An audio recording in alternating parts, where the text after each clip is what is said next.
Allô Doc, est-ce que les vaccins sont utiles pour traiter les cancers? Donc oui, on peut penser dans un premier temps qu'un vaccin, ça aurait pas forcément beaucoup d'utilité pour traiter un cancer, parce que c'est vrai que quand on pense à vaccin, on pense à quelque chose qu'on va faire avant d'avoir la maladie, alors que dans le cas du cancer, on va pas avoir tendance à se faire vacciner contre un cancer, ça va être plus on va avoir le cancer et on va essayer de trouver un traitement. C'est assez récent, le développement des vaccins thérapeutiques, c'est quelque chose qui se développe là, depuis les 10 dernières années.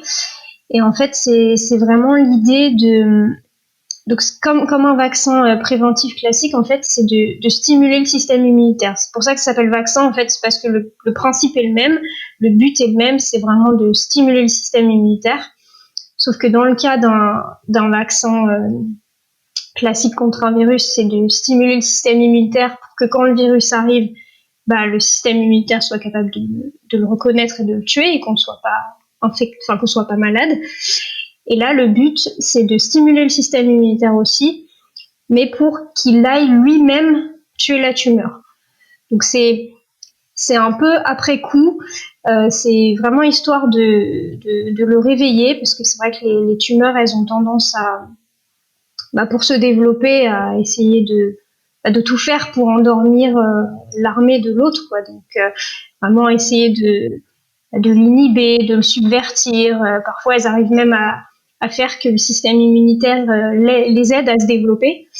Donc, et nous, le but du vaccin, c'est de stimuler le système immunitaire pour qu'il repasse un peu pour le secouer et lui dire eh oh, ta tumeur, faut pas que tu l'aides, faut pas que tu te laisses avoir, faut que tu ailles la tuer, quoi. Donc, c'est vraiment le but, quoi.